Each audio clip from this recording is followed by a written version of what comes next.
आज की वीडियो में आप सभी लोगों का बहुत बहुत स्वागत है।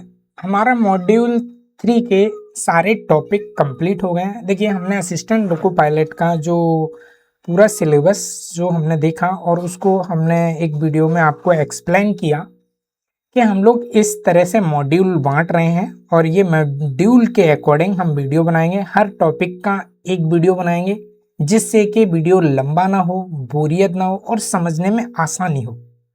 तो आज जो हमारा मॉड्यूल 3 है वो कंप्लीट हो चुका है, उसकी सारी वीडियो हम लोग बना चुके हैं। आज उन सारे टॉपिक से जितने भी हमने पढ़े हैं उन सारे टॉपिक से एमसीक्यू आज हम देखेंगे। आज हमारा सिर्फ और सिर्फ जितने टॉपिक हमने लिए हैं उनसे एमसीक्यू हम लोग आज देखेंगे। तो वीडियो हम लोग स्टार्ट करते हैं। स्टार्ट करने से पहले मैं आप सभी लोगों से एक ये रिक्वेस्ट करूंगा कि अगर चैनल पे आप नए हैं, पहली बार देख रहे हैं, आप हमारे चैनल को अभी तक सब्सक्राइब नहीं किए हैं तो सब्सक्राइब कर लें, बेल आइकन दबा लें और अगर आपको वीडियो पसंद आती है तो लाइक ज़रूर करें। देखिए, लाइक से हमें और अच्छा कॉन्फिडेंस मिलता है कि और अच्छा बनाए हैं, बच्चे हमको लाइक कर रहे हैं, पसंद कर रहे हैं, और अच्छा बनाएं और अच्छा बनाएं और अच्छा कंटेंट लाएं, प्रीवियस पेपर लाएं। तो ये एक मनोबल बढ़ता है और इससे क्या होता है कि हमारी ये मेहनत और ज़्यादा आपको अच्छी लगेगी। ठीक है, तो ये सिर्फ इतना सा कॉन्सेप्ट है। बाकी आप लोग जो अच्छा लगे तो हम लोग चलिए वीडियो शुरू करते हैं। और आज का हमारा टॉपिक एमसीक्यू है, तो स्टार्टिंग हमारी एमसीक्यू क्वेश्चनों से होगी। मॉड्यूल 3 में जो हमने जितने भी टॉपिक पढ़े, सारे टॉपिकों से हम एमसीक्यू लिए हैं और इन एमसीक्यू लेने पर हमने ये भी ध्यान रखा है कि ये गवर्नमेंट एग्जाम में ज़रूर आए हों, सिलेबस में जरूर हों। उन्हीं क्वेश्चनों को हमने लिया गया है।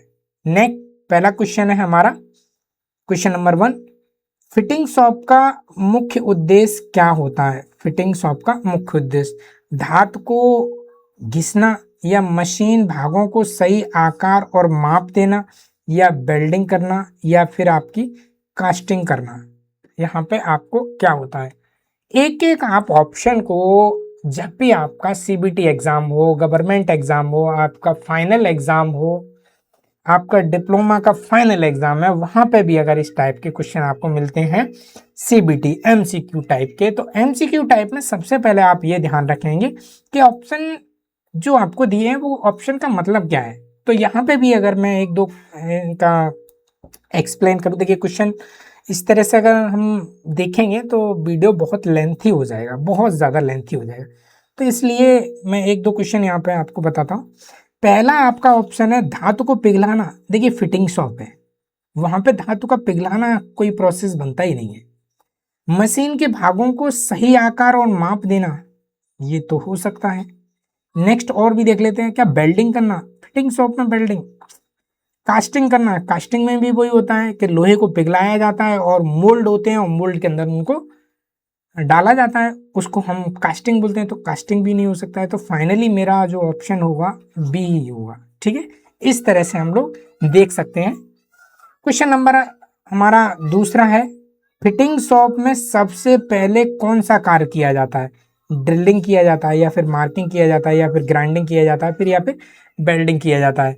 इसका राइट आंसर होगा मार्किंग सबसे पहले किया जाता है। मार्किंग हम लोग सबसे पहले करेंगे। हम लोग पहले क्या करेंगे? मार्किंग करेंगे, उसके बाद ही तो कुछ काम स्टार्ट हम लोग आगे करेंगे। क्वेश्चन नंबर हमारा थर्ड है, फिटिंग कार्य में अतिरिक्त धातु हटाने के लिए सबसे अधिक किस औजार का उपयोग किया जाता है?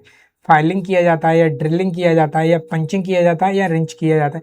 देखिए, रिंच होगा क्या, पंच होगा क्या, या ड्रिलिंग होगा या फिर फाइलिंग होगा? तो इसका राइट आंसर होगा फाइलिंग। क्लियर। क्वेश्चन नंबर आपका चौथा है, फिटिंग शॉप में कार्य पीस को पकड़ने के लिए, ठीक है, फिटिंग शॉप में जो आपका कार्य पीस है, जॉब है, ठीक है, जॉब को पकड़ने के लिए कौन सा उपकरण उपयोग किया जाता है? उपकरण का नाम पूछा गया है, कौन सा उपकरण का यूज किया जाता है जॉब को पकड़ने के लिए? तो पहला है आपका बेंच बाइज, सी क्लैंप हो गया, पाइप बाइज हो गया या मशीन बाइज हो गया। ठीक है, फिटिंग शॉप में वर्कपीस को पकड़ने के लिए पूछा गया है, तो इसका राइट आंसर है bench vice. Clear. Question number आपका 5 है, फिटिंग शॉप में माप लेने के लिए, ठीक है, फिटिंग शॉप में माप लेने के लिए कौन सा उपकरण उपयोग किया जाता है? फिटिंग शॉप की बात हो रही है, फिटिंग शॉप में माप लेने के लिए, क्लियर, फिटिंग शॉप में माप लेनी है तो उसके लिए उपकरण कौन सा होगा? वर्नियर कैलिपर होगा, हैमर होगा, या फिर हेक्सा होगा, या फिर चिजिल होगा। अब देखिए आप ऑप्शन, चिजिल से आप माप लिख सकते हैं, बिल्कुल नहीं। हेक्सा से माप लिख सकते हैं, बिल्कुल नहीं। हैमर से, बिल्कुल नहीं। आपका वर्नियर ही आपका राइट आंसर होगा, वर्नियर। क्वेश्चन नंबर आपका 6 है, बेंच बायस किस प्रकार का उपकरण है? बेंच बायस किस प्रकार का उपकरण है? ये होल्डिंग टूल है, या मेजरिंग टूल है, या कटिंग टूल है, या फिर मार्किंग टूल है? बेंच वाइज जो आपका दिया है, बेंच वाइज, बेंच वाइज से क्या मार्किंग होगी? बिल्कुल नहीं होगी। कटिंग होगी? बिल्कुल नहीं होगी। मेजरिंग होगी? बिल्कुल नहीं होगी। होल्डिंग होगी? यस, होल्डिंग हो सकती है, तो होल्डिंग ही ये करता है, तो इसका राइट आंसर होगा होल्डिंग। क्वेश्चन नंबर आपका 7 है, बेंच वाइज किस सिद्धांत पर कार्य करता है? बेंच वाइज, ठीक है, बेंच वाइज का सिद्धांत पूछा गया है कि बेंच वाइज का प्रिंसिपल है वो क्या है? लीवर प्रिंसिपल है, स्क्रू या नट प्रिंसिपल है, या हाइड्रोलिक प्रिंसिपल है, या गियर प्रिंसिपल है? देखिए, लीवर प्रिंसिपल, नट या हाइड्रोलिक, बिल्कुल नहीं। गियर प्रिंसिपल, बिल्कुल नहीं। तो इसका राइट आंसर क्या होगा? स्क्रू प्रिंसिपल इसका राइट आंसर होगा। क्वेश्चन नंबर आपका 8 है, बेंच वाइज का जा किस पदार्थ के बनाए जाते हैं? एल्युमिनियम के जो बेंच वाइज है उसके जा, जिसमें जॉब को पकड़ा जाता है, उसकी बात की जा रही है।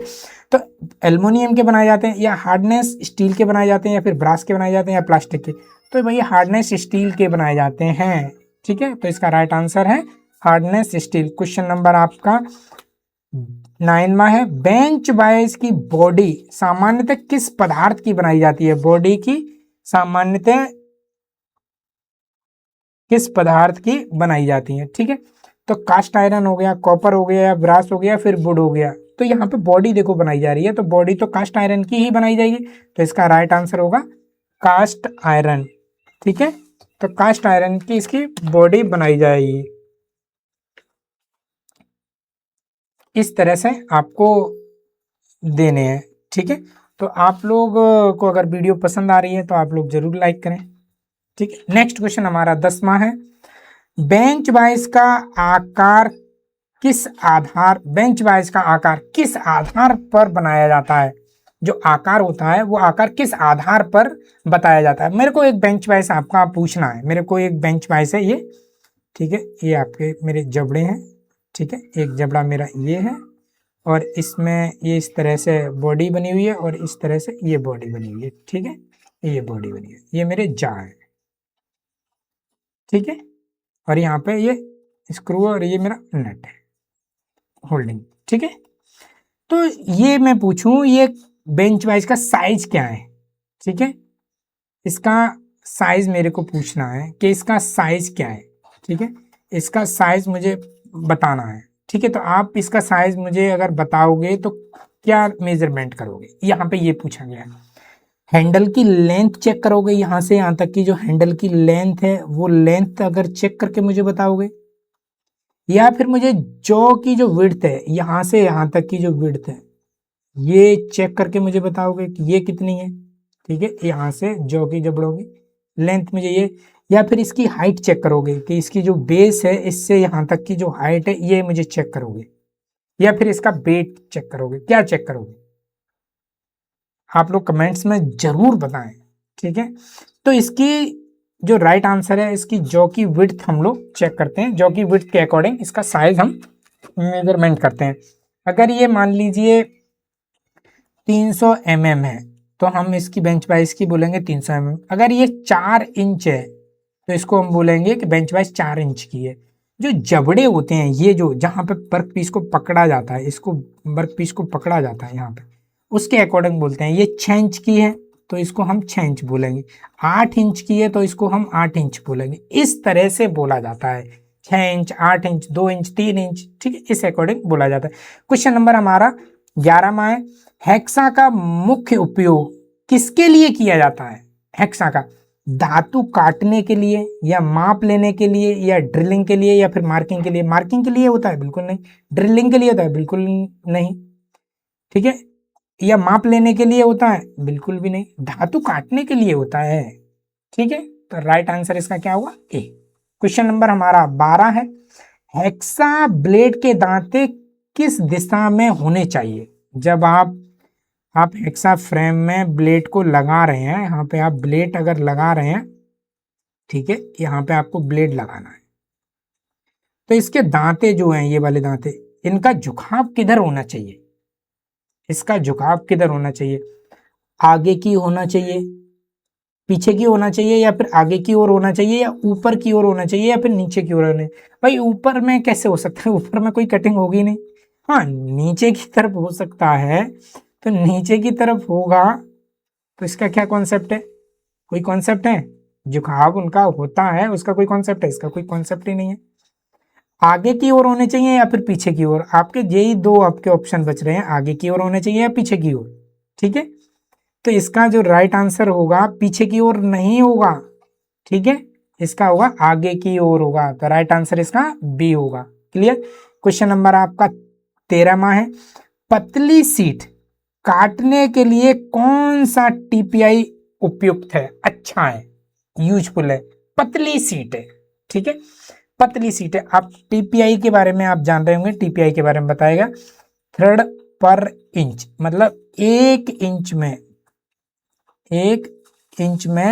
थ्रेड की काउंटिंग कितनी है, 1 इंच में थ्रेड कितनी है? अगर आपकी 14 थ्रेड है तो 14 टीपीआई बोला जाएगा, ठीक है।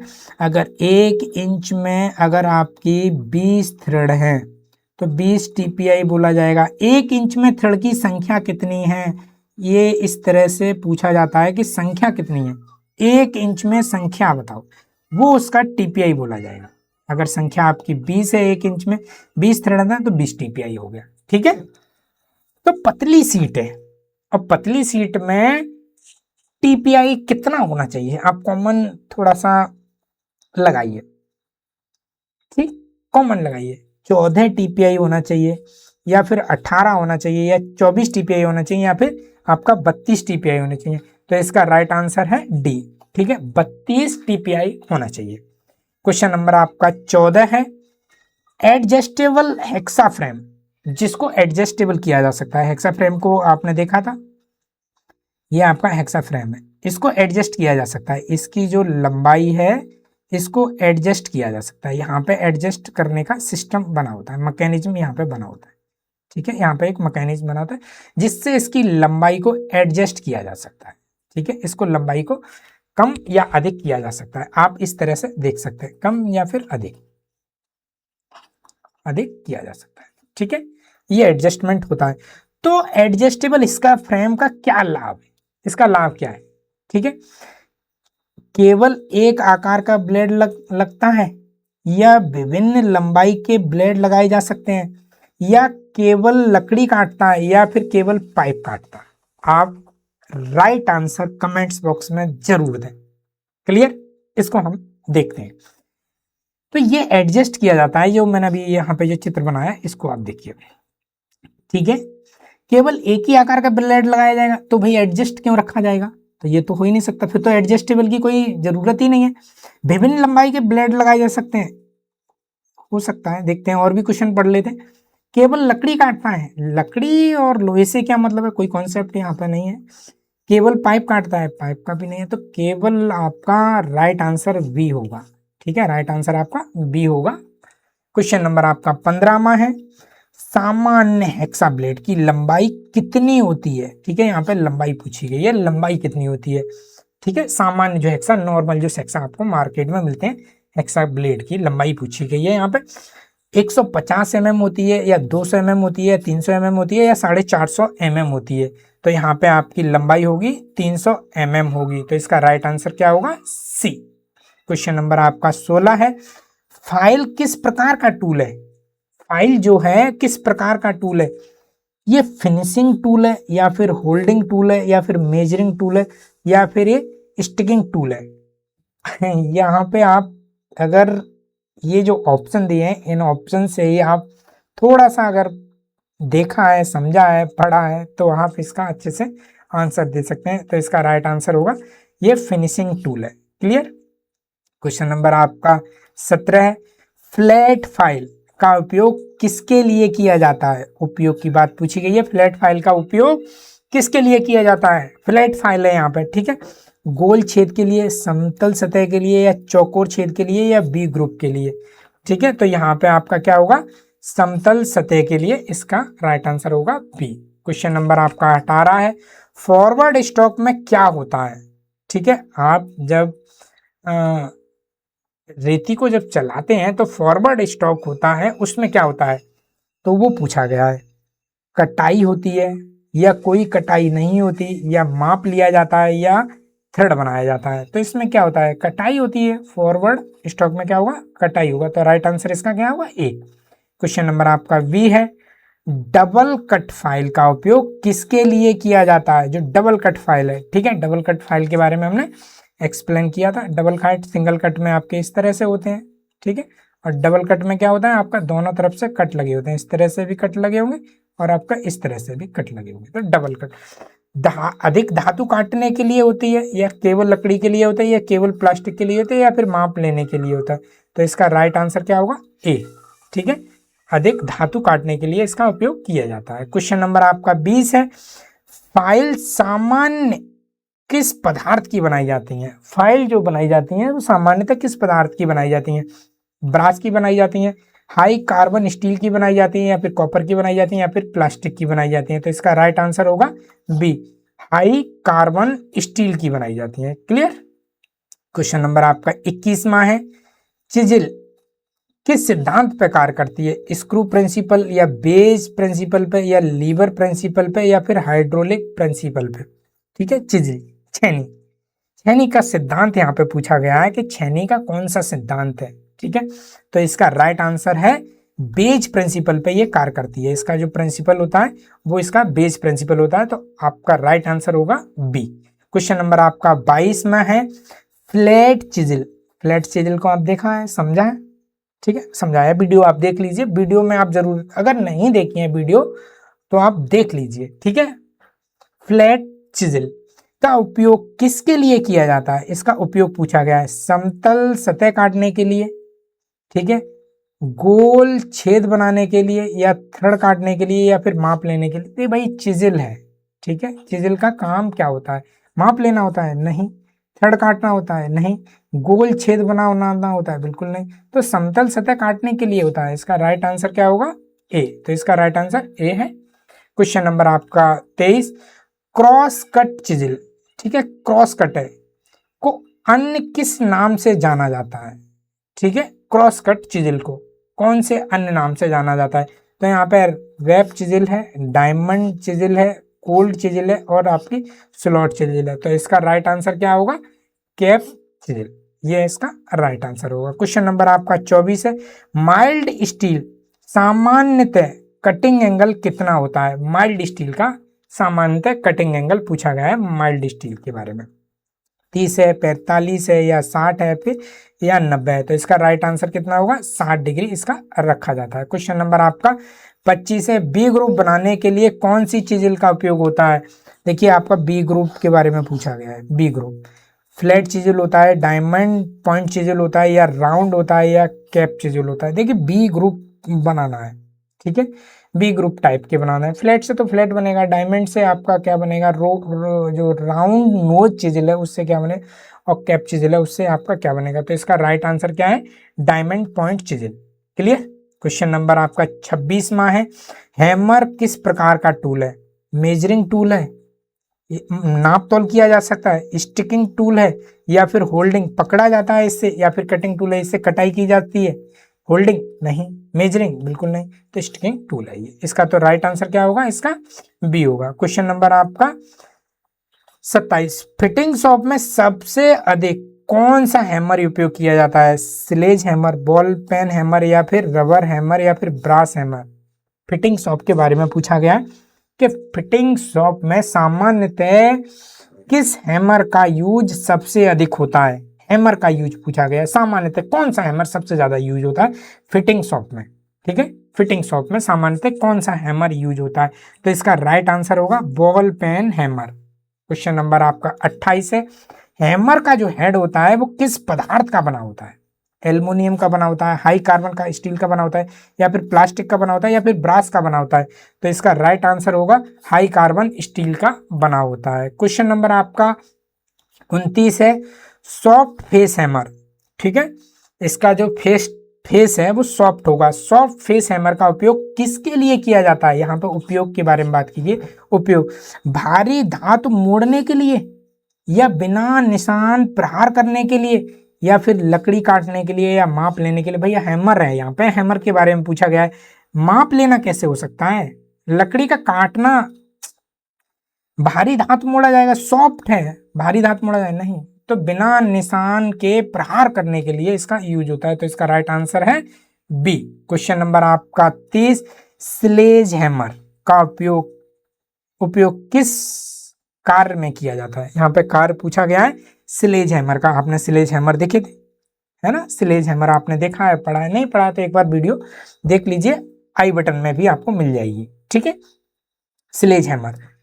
तो यहाँ पे आप देख सकते हैं, हल्की फिटिंग कार्यों के लिए, या भारी कार्य या फोर्जिंग कार्यों के लिए, या फिर थ्रेड बनाने के लिए, या माप लेने के लिए। भैया हैमर है, हैमर से माप ली जाती है, थ्रेड काटी जाती है, या फिर हल्की फिटिंग की जाएगी। यहाँ पे भारी कार्य या फिर फोर्जिंग कार्य के लिए यूज होगा। तो इसका राइट आंसर बी है। क्वेश्चन नंबर आपका 31 है, टेप। टेप से, टेप का उपयोग किसके लिए किया जाता है? टेप का उपयोग पूछा गया है, टेप है। देखिए टेप है बाहरी थ्रेड के लिए, या फिर आंतरिक थ्रेड के लिए, या कटिंग के लिए, फिर मार्किंग के लिए। टेप का क्या काम है भैया? ठीक है, मार्किंग की जाती है टेप से? बिल्कुल नहीं। कटिंग की जाती है, या फिर बाहरी थ्रेड बनाई जाती है? टेप है और वो टेप। ठीक है, बाहरी थ्रेड बनाई जाएगी? बिल्कुल भी नहीं। तो इससे आंतरिक थ्रेड बनाई जाती है। तो इसका राइट आंसर क्या होगा? बी। क्वेश्चन नंबर आपका 32, डाई का उपयोग किसके लिए किया जाता है? यहाँ पे डाई का उपयोग पूछा गया है। ठीक है, बाहरी थ्रेड बनाने के लिए, आंतरिक थ्रेड बनाने के लिए, छेद बड़ा करने के लिए, फिनिशिंग करने के लिए। भाई डाई का फिनिशिंग से कोई मतलब ही नहीं है, छेद बड़ा करना कोई मतलब ही नहीं है। बाहरी थ्रेड बनानी है, ठीक है, आंतरिक तो बन ही नहीं सकती, बाहरी थ्रेड बननी है। ठीक है, तो इसका राइट आंसर क्या होगा? बी, ए। क्लियर? क्वेश्चन नंबर आपका 33 है, टेप को पकड़ने के लिए किस उपकरण का उपयोग किया जाता है? ठीक है, टेप को पकड़ने के लिए किस उपकरण का उपयोग किया जाता है? ठीक है, पाइप रिंच का, या टेप रिंच का, या डाई स्टॉक का, या फिर रिंग स्पेनर का? ठीक है, टेप है तो इसका उपयोग किया जाएगा, टेप रिंच का इसका उपयोग किया जाएगा। टेप रिंच का हम लोग उपयोग यहाँ पे करेंगे। क्लियर? ठीक। क्वेश्चन नंबर आपका 34 है, टेप ड्रिल साइज का सूत्र क्या है? ठीक है, तो डायामीटर प्लस पिच, या फिर मोजेड डाया माइनस पिच, या पिच इनटू डायामीटर, या डायामीटर भाग पिच। आप इसका राइट आंसर बताएं। अभी हमने वीडियो में इसको अच्छे से एक्सप्लेन किया, समझा क्यों इसका लिया जाता है, माइनस क्यों किया जाता है, ये भी हमने समझा। ठीक है, तो इसका राइट आंसर क्या होगा? बी। इसका राइट आंसर है बी। क्लियर? नेक्स्ट क्वेश्चन है हमारा 35वां, टेप का सही क्रम क्या है? देखिए फिर मैं बोल रहा हूँ, बहुत इंपॉर्टेंट क्वेश्चन है ये, सीबीटी के लिए भी और आपका डिप्लोमा या बीटेक में भी बहुत पूछा जाता है। ठीक है, तो इसका जो राइट आंसर है वो है आपका बी। पहले टेपर यूज होगा, फिर सेकंड यूज होगा, फिर बॉटमिंग होगा। ठीक है, तो इसका राइट आंसर क्या होगा? बी। क्वेश्चन नंबर आपका 36, रीमर का मुख्य कार्य क्या है? रीमर का, ठीक है, यहाँ पर रीमर पूछा गया है, रीमर का मुख्य कार्य क्या है? नया होल बनाना है, या होल की फिनिशिंग करना है, या फिर थ्रेड काटना, या बेल्डिंग करना है? बेल्डिंग तो बिल्कुल भी नहीं होगा, थ्रेड काटना बिल्कुल भी नहीं होगा। नया होल रीमर कैसे बना सकता है? बिल्कुल भी नहीं बना सकता है। होल की फिनिशिंग करता है। ठीक है, तो इसका राइट आंसर क्या होगा? बी। क्वेश्चन नंबर आपका 37, रीमर किस प्रकार का टूल है? Reamer single point cutting tool है, या multi edge cutting tool point है, या फिर होल्डिंग टूल है, या फिर मार्किंग टूल है? रीमर है, रीमर से मार्किंग तो हो ही नहीं सकती, होल्डिंग हो ही नहीं सकती, सिंगल पॉइंट कटिंग टूल नहीं, इसमें तो मल्टी कटिंग एज होती है। तो ये राइट आंसर क्या होगा इसका? B, multi edge cutting tool, multi edge होती है। ठीक है, क्वेश्चन नंबर आपका 38 है, रीमर कब की जाती है, पहले ड्रिलिंग से पहले या ड्रिलिंग के बाद या ग्राइंडिंग के बाद या फिर वेल्डिंग के बाद। वेल्डिंग का कोई कॉन्सेप्ट ही नहीं है, ग्राइंडिंग का कोई कॉन्सेप्ट ही नहीं है, ड्रिलिंग से पहले कैसे हो सकती है रीमिल, बिल्कुल नहीं हो सकती, तो ड्रिलिंग के बाद ही होती है। तो इसका राइट आंसर क्या होगा, बी, इसका राइट आंसर बी है। क्लियर। क्वेश्चन नंबर आपका 39, रीमर का सामान्यतः किस पदार्थ का बनाया जाता है, प्लास्टिक के बनाए जाते हैं, ब्रास के बनाए जाते हैं, या हाई स्पीड स्टील के बनाए जाते हैं, या एल्युमिनियम के बनाए जाते हैं। ठीक है, आप इसका राइट आंसर कमेंट्स में देखिए देना सीखिए, कोशिश कीजिए, प्रयास कीजिए, आपकी हेजिटेशन आपको आना लगेगा, आप समझने लगेंगे, अच्छा लगेगा आपको। ठीक है, तो इसका राइट आंसर क्या होगा, हाई स्पीड स्टील की, इसका राइट आंसर सी होगा। क्वेश्चन नंबर आपका 40 है, रीमिंग के समय किसका उपयोग किया जाता है, जब रीमिंग करी जाती है तो इसका उपयोग किया जाता है, वाटर का यूज किया जाता है, कटिंग ऑयल का यूज किया जाता है, या केरोसिन का यूज किया जाता है, या ग्रीस का यूज किया जाता है। तो यहाँ पे कटिंग ऑयल का यूज किया जाता है, ऑप्शन बी। क्वेश्चन नंबर आपका 41 है, वर्कशॉप में सबसे पहले किसका पालन करना चाहिए, वर्कशॉप में सेफ्टी से क्वेश्चन है। ठीक है, वर्कशॉप में गति बढ़ानी चाहिए, सुरक्षा नियमों का पालन करना चाहिए, मशीन बंद रखना चाहिए, या औजार छिपाना चाहिए, आपका क्या होगा, तो इसका राइट आंसर है बी, सुरक्षा नियमों का पालन करना चाहिए। क्वेश्चन नंबर आपका 41 है, फिटिंग शॉप में कार्य करते समय कौन सा पीपीई आवश्यक है, सेफ्टी गोगल, चप्पल, ढीले कपड़े, या खुला जूता। ठीक है, तो यहाँ पे हमें सेफ्टी गोगल रखना है। क्वेश्चन नंबर आपका 43, मशीन पर कार्य करते समय ढीले कपड़े पहनने क्यों खतरा है, पहनने का क्या खतरा है। ठीक है, मशीन शॉप में मशीन का कार्य करते समय ढीले कपड़े से क्या खतरा होता है, कपड़े साफ रहते हैं, या मशीन में फंस सकते हैं, या कार्य तेजी से होगा, या कोई प्रभाव नहीं पड़ेगा, कोई प्रभाव। तो इसमें क्या होगा, मशीन में कपड़े फंस सकते हैं, इसका ये होगा। क्वेश्चन नंबर आपका 44 है, कार्य समाप्त होने के बाद सबसे पहले क्या करना चाहिए, मशीन चालू छोड़ना चाहिए, औजार साफ करके उचित स्थान पर रखना चाहिए, या कटिंग ऑयल फैलाना चाहिए, या वाइस खुला छोड़ना चाहिए। ठीक है, तो इसका राइट आंसर क्या होगा, औजार साफ करके उचित स्थान पर रखने चाहिए। क्वेश्चन नंबर आपका 45, किसी दुर्घटना की स्थिति में सबसे पहले क्या करना चाहिए, कार्य जरूरी है, या मशीन बंद करके संबंधित अधिकारी को सूचना देना, या औजारों को छुपा देना, या वर्कपीस को हटा देना। ठीक, क्या है ये, सेफ्टी से क्वेश्चन है, बहुत अच्छे क्वेश्चन है, इंपोर्टेंट क्वेश्चन है। तो इसमें होगा मशीन बंद करके संबंधित अधिकारी को सूचना जरूर देनी चाहिए। तो ये वीडियो आपने बहुत ध्यानपूर्वक देखा, इसके लिए बहुत बहुत आप सभी लोगों का धन्यवाद।